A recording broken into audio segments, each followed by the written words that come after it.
नमस्कार दोस्तों, हर हर महादेव, श्री शिवाय नमस्तुभ्यम। आप सभी का मेरे YouTube चैनल पर स्वागत है। अभी मैं स्नान करके आ गई हूँ और मैं पूजा रूम को साफ़ कर रही हूँ, देवता घर को, क्योंकि मैं पीछे आठ दिनों से पूजा नहीं कर रही थी। मुझे पूजा नहीं करना था, तो मैं भगवान जी का फ़ोटो साफ़ कर रही हूँ। आप लोगों को मैं दिखाती हूँ, कोई कैमरा पकड़ने वाला नहीं है, तो ऐसे मैं करके दिखाती हूँ। बहुत क्या ऐसे तो मैं भगवान जी का फ़ोटो साफ़ कर रही हूँ और इसके बाद मैं पूजा करूँगी, पूजा पे बैठूँगी, क्योंकि मेरे घर में सिर्फ मैं ही हूँ लेडीज़ में जो कि पूजा कर सकते हैं। बच्चे अभी छोटे छोटे हैं तो वो पूजा नहीं कर सकते। और हाँ फ्रेंड्स, ये मेरा फर्स्ट व्लॉग है और आज मैं व्लॉग बना रही हूँ। मेरा यूट्यूब पर शॉर्ट्स आता है और आज मैं ब्लॉग बना रही हूँ। और जेंट्स लोग तो पूजा करते नहीं है, तो जेंट्स में सिर्फ मेरे हस्बैंड है, तो शॉर्ट में पूजा करके चले जाते हैं। बोलो कितना मतलब क्या करेंगे। तो आप लोग ना बने रहिएगा मेरे यूट्यूब पे और मेरे ब्लॉग पे बने रहिएगा। और मुझे जो कैमरा पकड़ने में प्रॉब्लम हो रही है, क्योंकि मेरा पूजा घर बहुत छोटा सा है। मैं आप लोग को दिखा दूँगी। तो दोस्तों, मैं जा रही हूँ छत पे फूल तोड़ने के लिए। पूजा के लिए फूल तोड़ लेते हैं और फिर पूजा करूँगी। तभी सब जितना पूजा का बर्तन था उसे मैंने साफ़ कर लिया है और मैं आ गई हूँ छत पे। और मैं कौन सा फूल तोड़ूँ फ्रेंड्स, मैं अड़हुल तोड़ लेती हूँ, ये वाला, दुर्गा माता को चढ़ाने के लिए। ये लो अड़हुल है और इसमें 2 खिला हुआ है, इसे भी तोड़ लिए। और ये इसमें चींटी भरा हुआ है, इसको धो लेते हैं।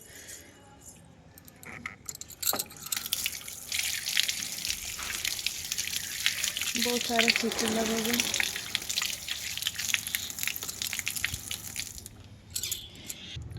और मैं 2-4 ये वाला फूल तोड़ ले रही हूँ।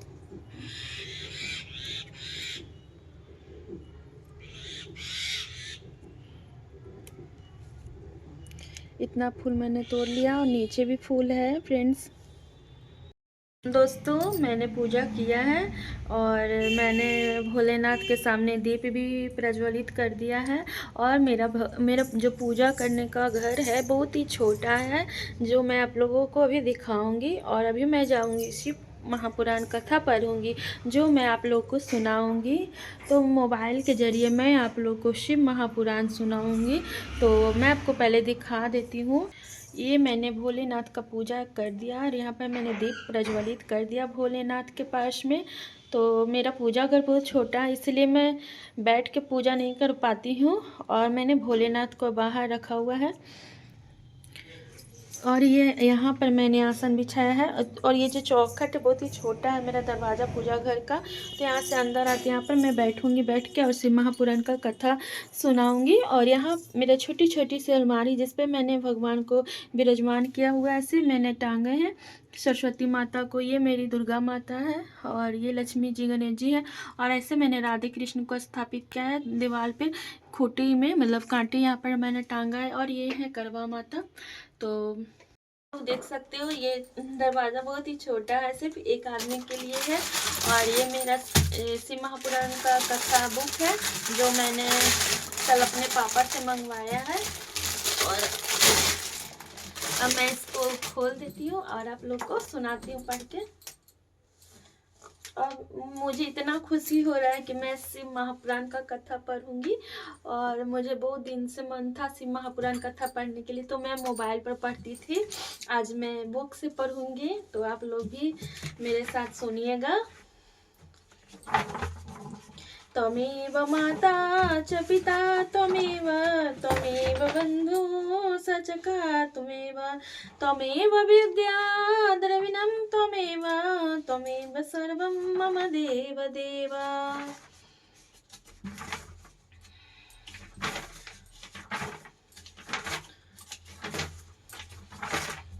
तो मैं पहला अध्याय शुरू कर रही हूँ, तो आप लोग भी सुनिएगा मेरे द्वारा शिव महापुराण कथा।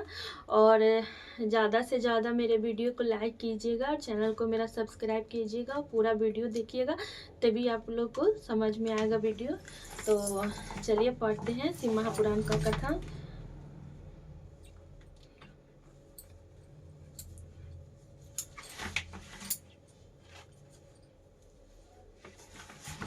ये बाल है से लटक जा रहा है।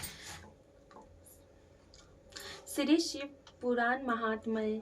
सौनक जी के साधन विषयक प्रश्न करने पर सूत जी का उन्हें शिव पुराण की उत्कृष्ट महिमा सुनाना। श्री सौनक जी ने पूछा, महाज्ञानी सूत जी, आप संपूर्ण सिद्धांतों के ज्ञाता हैं प्रभु, मुझसे पुराणों की कथाओं के सार तत्व का विशेष रूप से वर्णन कीजिए। ज्ञान और वैराग्य सहित भक्ति से प्राप्त होने वाले विवेक की वृद्धि कैसे होती है तथा साधु पुरुष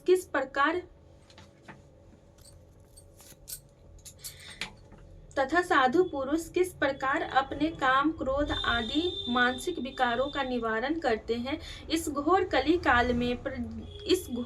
काल में जीव प्रायः आसुर स्वभाव के हो गए हैं। उस जीव समुदाय को शुद्ध बनाने के लिए सर्वश्रेष्ठ उपाय क्या है? आप इस समय मुझे ऐसा कोई शाश्वत साधन बताइए जो कल्याणकारी वस्तुओं में भी सबसे उत्कृष्ट एवं परम मंगलकारी हो तथा पवित्र करने वाले उपायों में भी सर्वोत्तम पवित्र कारक उपाय हो, तात वह साधन ऐसा हो जिसके अनुष्ठान से शीघ्र ही अंतःकरण की विशेष शुद्धि हो जाए तथा उससे निर्मल चित्त वाले पुरुष को सदा के लिए शिव की प्राप्ति हो जाए। श्री सूत जी ने कहा, मुनि श्रेष्ठ सौनक, तुम धन्य हो, क्योंकि तुम्हारे हृदय में पुराण कथा सुनने का विशेष प्रेम एवं लालसा है। इसलिए मैं शुद्ध बुद्धि से विचार कर तुमसे परम उत्तम शास्त्र का वर्णन करता हूँ। वत्स, वह संपूर्ण शास्त्रों के सिद्धांत से संपन्न भक्ति आदि को बढ़ाने वाला तथा भगवान शिव को संतुष्ट करने वाला है। कानों के लिए रसायन अमृत स्वरूप तथा दिव्य है, तुम उसे श्रवण करो। मुने, वह परम उत्तम शास्त्र है शिव पुराण, जिसका पूर्व काल में भगवान शिव ने ही प्रवचन किया था। यह काल रूपी सर्प से प्राप्त होने वाला महान त्रास का विनाश करने वाला उत्तम साधन है। गुरुदेव व्यास ने सनत कुमार मुनि का उपदेश पाकर बड़े आदर से संक्षेप में ही इस पुराण का प्रतिपादन किया है। इस पुराण के प्रणयन का उद्देश्य है कलयुग में उत्पन्न होने वाले मनुष्यों के परम हित का साधन। यह शिव पुराण परम उत्तम शास्त्र है। इसे इस भूतल पर भगवान शिव का बारहवें स्वरूप समझना चाहिए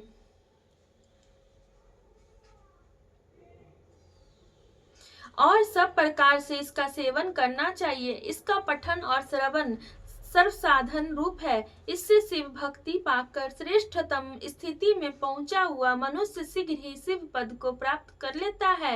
इसलिए संपूर्ण यत्न करके मनुष्यों ने इस पुराण को पढ़ने की इच्छा की है अथवा इसके अध्ययन को अभीष्ट साधन माना है। इसी तरह इसका प्रेम पूर्वक श्रवण भी संपूर्ण मनोवांछित फलों को देने वाला है।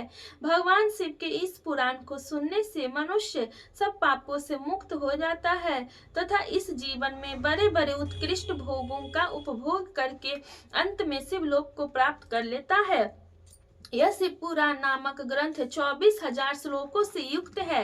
इसकी 7 संहिताएं हैं। मनुष्य को चाहिए कि वह भक्ति, ज्ञान और वैराग्य से संपन्न हो बड़े आदर से इसका श्रवण करे। 7 संहिताओं से युक्त यह दिव्य शिव पुराण पर ब्रह्मा परमात्मा के समान विराजमान है और सबसे उत्कृष्ट गति प्रदान करने वाला है। जो निरंतर अनुसंधान पूर्वक इस पुराण को बाँचता है अथवा नित्य प्रेम पूर्वक इसका पाठ मात्र करता है, वह पुण्यात्मा है, इसमें संशय नहीं है। जो उत्तम बुद्धि वाला पुरुष अंत काल में भक्ति पूर्वक इस पुराण को सुनता है, उस पर अत्यंत प्रसन्न हुए भगवान महेश्वर उसे अपना पद प्रदान करते हैं। जो प्रतिदिन आदर पूर्वक इस शिव पुराण का पूजन करता है, वह इस संसार में संपूर्ण भोगों को भोग कर अंत में भगवान शिव के के पद को प्राप्त कर लेता है। जो प्रतिदिन आलस्य रहित हो रेशमी वस्त्र आदि के वेष्टन से इस शिव पुराण का सत्कार करता है वह सदा सुखी रहता है। यह शिव पुराण निर्मल तथा भगवान शिव का सर्वस्व है। जो इहलोक और परलोक में भी सुख चाहता हो उसे आदर के साथ प्रयत्न पूर्वक इसका सेवन करना चाहिए। यह निर्मल एवं उत्तम शिव पुराण धर्म अर्थ काम और मोक्ष रूप चारों पुरुषार्थों को देने वाला है। अतः सदा प्रेम पूर्वक इसका श्रवण एवं विशेष पाठ करना चाहिए।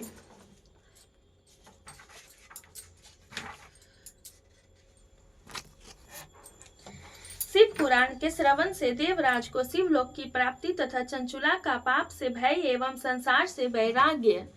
श्री सौनक जी ने कहा, महाभाग सूत जी, आप धन्य हैं, परमार्थ तत्व के ज्ञाता हैं। आपने कृपा करके हम लोगों को यह बड़ी अद्भुत एवं दिव्य कथा सुनाई है। भूतल पर इस कथा के समान कल्याण का सर्वश्रेष्ठ साधन दूसरा कोई नहीं है। यह बात हमने आज आपकी कृपा से निश्चय पूर्वक ही समझ ली। सूत जी, कलयुग में इस कथा के दौरान कौन कौन से पापी शुद्ध होते हैं, उन्हें कृपा पूर्वक बताइए और इस जगत को कृतार्थ कीजिए।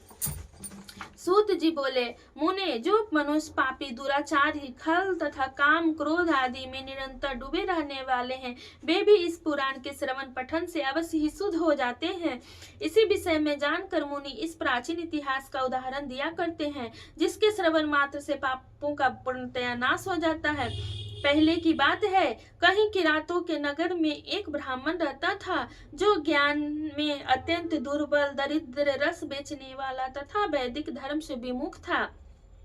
वह स्नान संध्या आदि कर्मों से भ्रष्ट हो गया था और वैश्यवृत्ति में तत्पर रहता था। उसका नाम था देवराज। वह अपने ऊपर विश्वास करने वाले लोगों को ठगा करता था। उसने ब्राह्मणों, क्षत्रियों, वैश्यों, शूद्रों तथा दूसरों को भी अनेक बहानों से मारकर उनका धन हड़प लिया था, परंतु उस पापी का थोड़ा सा भी धन कभी धर्म के काम में नहीं लगा था। वह वेश्यागामी तथा सब प्रकार से आचार भ्रष्ट था। एक दिन घूमता घामता वह दैवयोग से प्रतिष्ठानपुर में जा पहुंचा। वहां उसने एक शिवालय देखा जहां बहुत से साधु महात्मा एकत्र हुए थे। देवराज उस शिवालय में ठहर गया, किंतु वहां उस ब्राह्मण को ज्वर आ गया। उस ज्वर से उसको बड़ी पीड़ा होने लगी। वहां एक ब्राह्मण देवता शिव पुराण की कथा सुना रहे थे। ज्वर में पड़ा हुआ देवराज ब्राह्मण के मुखारविंद से निकली हुई उस शिव कथा को निरंतर सुनता रहा। 1 मास के बाद वह ज्वर से अत्यंत पीड़ित होकर चल बसा। उस शिव कथा को निरंतर सुनता रहा। 1 मास के बाद वह ज्वर से पीड़ित होकर चल बसा। यमराज के दूत आए और उसे पासों से बांधकर बलपूर्वक यमीपुर में ले गए। इतने में ही शिवलोक से भगवान शिव के पार्षदगण आ गए। उनके गौर अंग कर्पूर के समान उज्जवल थे, हाथ त्रिशूल से सुशोभित हो रहे थे। उनके संपूर्ण अंग भस्म से उद्भासित थे और रुद्राक्ष की मालाएं उनके शरीर की शोभा बढ़ा रही थी। वे सबके सब क्रोध पूर्वक यमीपुर में गए और यमराज के दूतों को मार पीट कर बारंबार धमकाकर उन्होंने देवराज को उनके चंगुल से छुड़ा लिया और अत्यंत अद्भुत विमान पर बिठाकर जब वे शिव दूत या कैलाश जाने को उद्यत हुए, उस समय यमपुरी में बड़ा भारी कोलाहल मच गया। उस कोलाहल को सुनकर धर्मराज अपने भवन से बाहर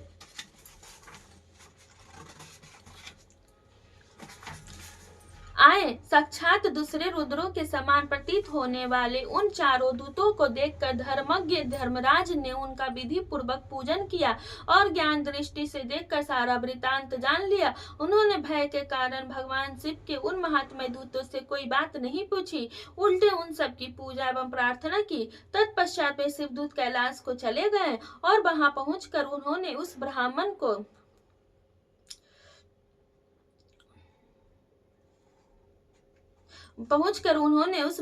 को दया सागर शाम शिव के हाथों में दे दिया।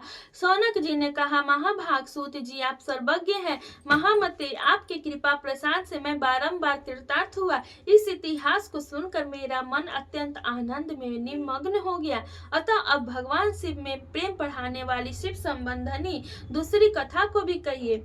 श्री सूत जी बोले, सौनक सुनो, मैं तुम्हारे सामने गोपनीय कथा वस्तु का भी वर्णन करूंगा, क्योंकि तुमसे भक्तों में अग्रगण्य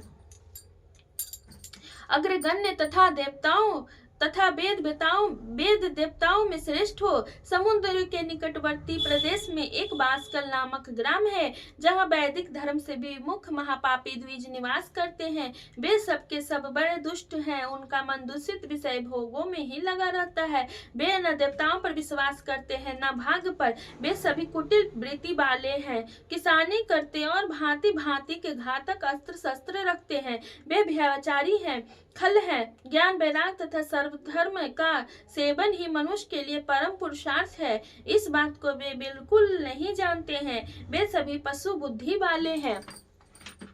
जहाँ के द्विज ऐसे हो, वहाँ के अन्य वर्णों के विषय में क्या कहा जाए। अन्य वर्णों के लोग भी उन्हीं की भांति कुत्सित विचार रखने वाले, स्वधर्म विमुख एवं खल है। वे सदा कुकर्म में लगे रहते हैं और नित्य विषय भोगों में ही डूबे रहते हैं। वहाँ की सब स्त्रियां भी कुटिल स्वभाव की, इच्छाचारिणी और पाप सक्त, कुत्सित विचार वाली और व्यवहार विचारनी है। वे सद्व्यवहार तथा सदाचार से सर्वथा शून्य है। इस प्रकार वहाँ दुष्टों का ही निवास है।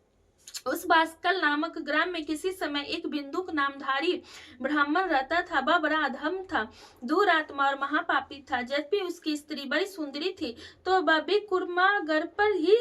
कुमार्ग पर ही चलता था। उसकी पत्नी का नाम चंचुला था। वह सदा उत्तम धर्म के पालन में लगी रहती थी, तो भी उसे छोड़कर वह दुष्ट ब्राह्मण वेश्यागामी हो गया था। इस तरह कुकर्म में लगे हुए उस बिंदु के बहुत वर्ष व्यतीत हो गए। उसकी स्त्री चंचुला काम से पीड़ित होने पर भी, स्वधर्म नाश के भय से क्लेश सहकर भी दीर्घ काल तक धर्म से भ्रष्ट नहीं हुई, परंतु दुराचारी पति के आचरण से प्रभावित हो आगे चलकर वह स्त्री भी दुराचारिणी हो गई। इस तरह दुराचार में डूबे हुए उन मूढ़ चित्त वाले पति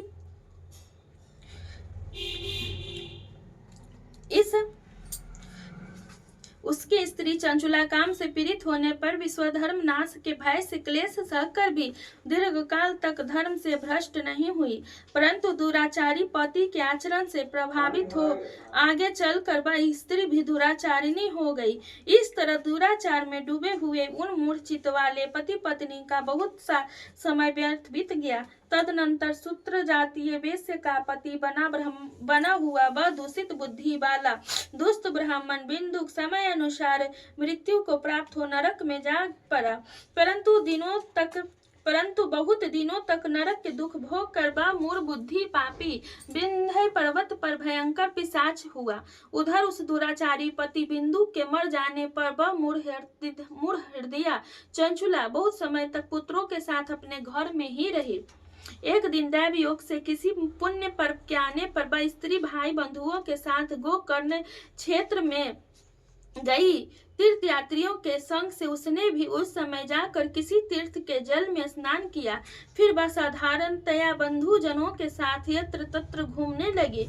घूमती घामती किसी देव मंदिर में गई और वहां उसने एक दैवज्ञ ब्राह्मण के मुख से भगवान शिव की परम पवित्र एवं मंगलकारिणी उत्तम पौराणिक कथा सुनी।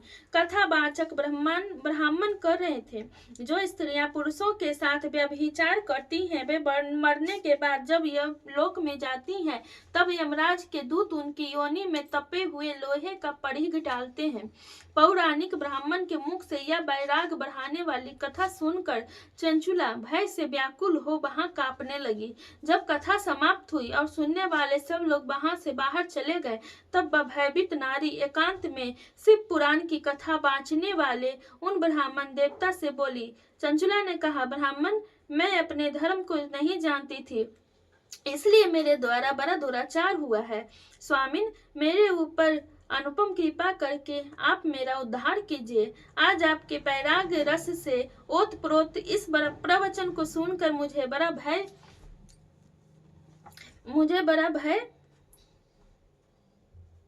लग रहा है। मैं कांप उठी हूँ और मुझे इस संसार से वैराग हो गया है। मुझे मूढ़ चित्त वाली पापनी को धिक्कार है। मैं सर्वथा निंदा के योग्य हूँ, कुत्सित विषयों में फंसी हुई हूँ और अपने धर्म से विमुख हो गई हूँ। हाय, न जाने किस किस घोर कष्टदायक दुर्गति में मुझे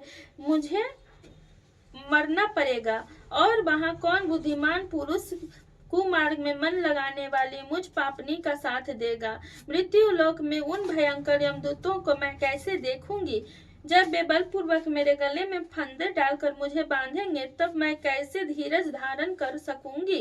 नरक में जब मेरे शरीर के टुकड़े टुकड़े किए जाएंगे, उस समय विशेष दुख देने वाली उस महायातना को मैं वहां कैसे सहूंगी। हाय, मैं मारी गई, मैं जल गई, मेरा हृदय विदीर्ण हो गया और मैं सब प्रकार से नष्ट हो गई, क्योंकि मैं हर तरह से पाप में ही डूबी रही हूँ। ब्राह्मण, आप ही मेरे गुरु, आप ही माता और आप ही पिता है। आपकी शरण में आई हुई मुझ दीन अबला का आप ही उद्धार कीजिए, उद्धार कीजिए।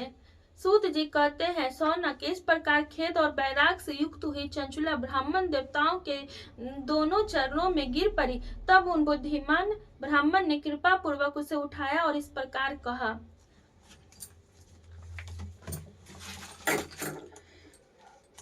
आज के लिए बस इतना ही, और अब मैं इसके बाद का कथा मैं कल सुनाऊंगी, क्योंकि वीडियो भी बहुत ज़्यादा लंबा हो जाएगा तो आप लोग देखोगे नहीं। और मेरे पति भी आ गए हैं नाश्ता करने के लिए, तो मैं जा रही हूँ उनको नाश्ता देने के लिए। तो आज के लिए सिर्फ पुरानी इतना ही। ओम नमः शिवाय, ओम नमः शिवाय, ओम नमः शिवाय, ओम नमः शिवाय, ओम नमः शिवाय, ओम नमः शिवाय, ओम नमः शिवाय। हे भोलेनाथ, जय माँ पार्वती, सदा सुहागा रखना।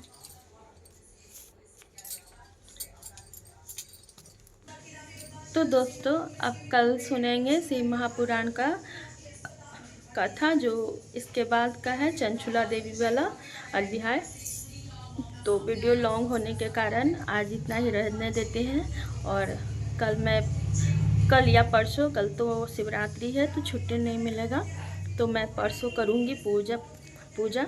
कल तो मंदिर चली जाऊँगी तो वहीं पर लेट हो जाएगा, तो मैं परसों कर लूँगी, और इसके बाद का अध्याय मैं आप लोगों को सुनाऊँगी। तो बने रहिएगा मेरे वीडियो में। मेरे वीडियो को लाइक कर दीजिएगा, चैनल को सब्सक्राइब कर दीजिएगा। हर हर महादेव।